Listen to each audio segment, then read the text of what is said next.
Santa Teresa Avila TV, Sorowajan Baru, Renungan Katolik Minggu, 13 April 2025 diambil dari bacaan Injil Suci Lukas bab 22 ayat 14-72 dilanjutkan bab 23 ayat 1-56. Pengorbanan Kristus untuk keselamatan umat manusia. Inilah tubuhku yang diserahkan bagi kamu, perbuatlah ini menjadi peringatan akan aku.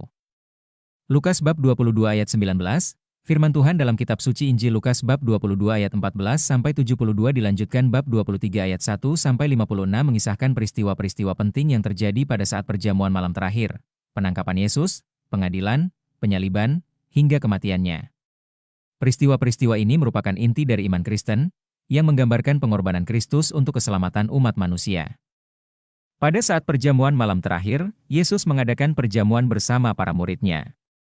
Dia mengambil roti, mengucap syukur, memecah-mecahkannya, dan memberikannya kepada mereka sambil berkata, "Inilah tubuhku yang diserahkan bagi kamu, perbuatlah ini menjadi peringatan akan aku." Demikian juga ia mengambil cawan, mengucap syukur, dan memberikannya kepada mereka sambil berkata, "Cawan ini adalah perjanjian baru oleh darahku, yang ditumpahkan bagi kamu." Yesus juga memberitahu para murid-Nya bahwa salah satu dari mereka akan mengkhianatinya.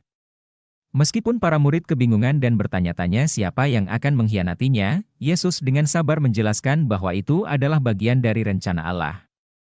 Setelah perjamuan, Yesus pergi ke Taman Getsemani untuk berdoa. Dia merasa sangat tertekan dan meminta para murid-Nya untuk berjaga-jaga bersamanya. Dalam doanya, Yesus menyerahkan diri sepenuhnya kepada kehendak Bapa, meskipun dia tahu penderitaan yang akan dia hadapi. Di taman itu, Yesus ditangkap setelah Yudas Iskariot mengkhianatinya dengan sebuah ciuman. Dia dibawa ke hadapan imam besar dan kemudian diadili oleh Sanhedrin. Meskipun Yesus tidak bersalah, dia dihina, dipukul, dan difitnah oleh orang-orang yang tidak mempercayainya. Pada pagi harinya, Yesus dibawa ke hadapan Pilatus, yang bertanya kepadanya apakah dia adalah raja orang Yahudi. Yesus menjawab dengan tegas bahwa kerajaannya bukan dari dunia ini.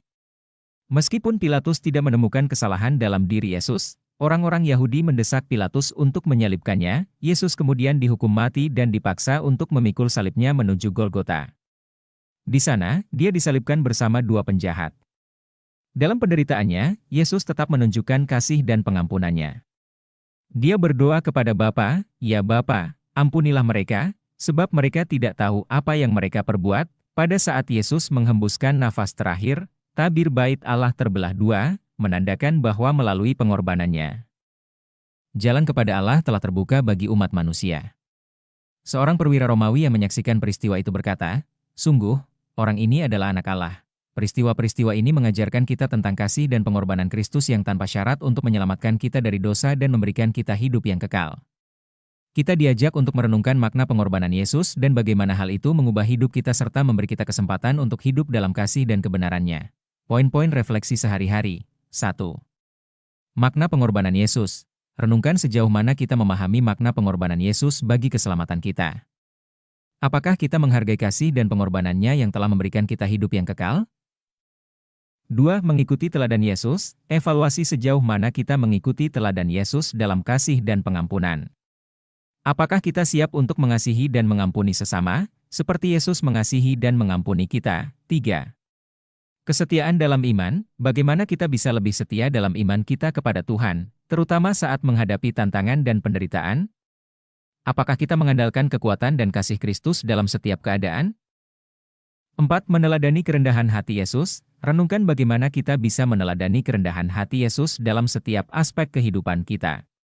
Apakah kita siap untuk melayani dan berkorban bagi sesama dengan hati yang tulus? 5.